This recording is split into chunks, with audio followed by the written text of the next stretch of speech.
Hello বন্ধুরা, আজকে চলে এসেছি ব্যোমকেশ বক্সির বাড়িতে। এটা হচ্ছে তার বাড়ির ঘড়ি। এটা ওনার বাড়ি, ওনার স্মৃতি সমস্ত কিছু তুলে ধরেছে দমদম তরুণ সংঘ ক্লাব, দমদম পার্ক। আজকে সেখানে আমি এসেছি আর সেখানকার সমস্ত ভিডিও আপনাদের সঙ্গে শেয়ার করব।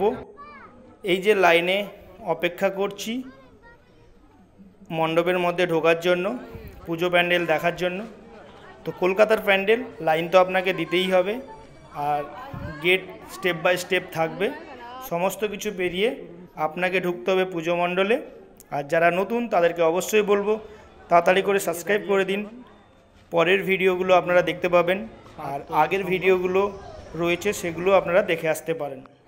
আমরা চলে এসেছি দমদম পার্ক তরুণ সংঘ ক্লাবে। এবারের থিম ব্যোমকেশ বক্সি। ব্যোমকেশ বক্সির সমস্ত চরিত্র, গল্প, উপন্যাস সমস্ত কিছু এখানে তুলে ধরা হয়েছে। প্রথমে ঢুকেই দেখতে পাবেন এত সুন্দর একটা ঘড়ি। এই ঘড়িটা দেখে আপনারা কী বুঝেছেন আমি জানি না, যদি বুঝতে পারেন অবশ্যই কমেন্ট করে জানাবেন। প্রচুর মানুষের ভিড় ছিল। আজকে ছিল তৃতীয়ার দিন আমরা এসেছিলাম। সঙ্গে ছিল আমার আরও 3 ভাই বন্ধু। আর দেখুন, মনে হচ্ছে যেন আপনি ব্যোমকেশ বক্সির বাড়িতে চলে এসেছেন। আর এখানে ব্যোমকেশ বক্সির সমস্ত কিছুই তুলে ধরা হয়েছে। অসাধারণ একটি প্যান্ডেল করেছে দমদম পার্ক। আমার তো খুব ভালো লেগেছে, খালি চোখে অসাধারণ লাগছিল। আর এখানকার মানে প্রতিটা দেওয়ালে দেখুন, মনে হবে যেন বাড়ির মধ্যে কোনো কিছু এঁকে রাখা হয়েছে। ব্যোমকেশ বক্সির বন্দুক আছে এখানে, কি নেই এই প্যান্ডেলটার মধ্যে।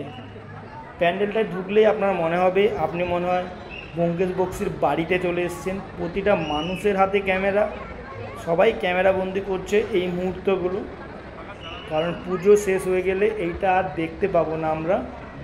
তাই অনেক স্মৃতি, যারা ব্যোমকেশ বক্সির গল্প পড়েছে তার সেই মানে গল্পগুলো যারা পড়েছে তারাই একমাত্র জানবে। সমস্ত গল্পের তুলে ধরা হয়েছে এখানে। এখানে এই যে বাম দিকে রয়েছে তার বন্ধু, মানে তার জীবনের সঙ্গে যা কিছু জড়িয়ে আছে সমস্ত কিছু তুলে ধরেছে তরুণ সংঘ ক্লাব, দমদম পার্ক।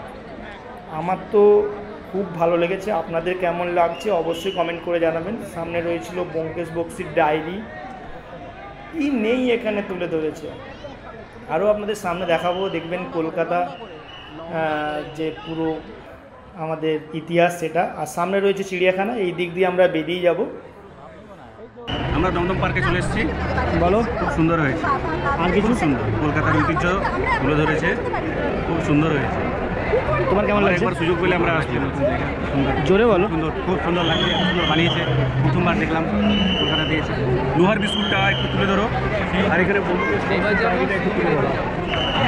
আমরা এই 4 বন্ধু মিলে চলে এসেছিলাম। আর এই যে কলকাতার দেখুন ইতিহাসটা তুলে ধরেছে। এটা হয়েছে কলকাতা, আসল কলকাতা, সেটা ওই প্যান্ডেলের মধ্যে তুলে ধরা হয়েছে। ব্যোমকেশ বক্সির ডায়েরি, যাই হোক সমস্ত কিছু মিলে আমার খুব ভালো লেগেছিল। আপনাদের কেমন লাগলো অবশ্যই কমেন্ট করে জানাবেন। আর যারা নতুন অবশ্যই সাবস্ক্রাইব করে রাখুন, তাহলে পরের যে প্যান্ডেলে যাব সেটাও আপনাদের সঙ্গে শেয়ার করতে পারবো। পুরো ভিডিও দেখার জন্য অসংখ্য ধন্যবাদ। সবাই ভালো থাকবেন, টাটা।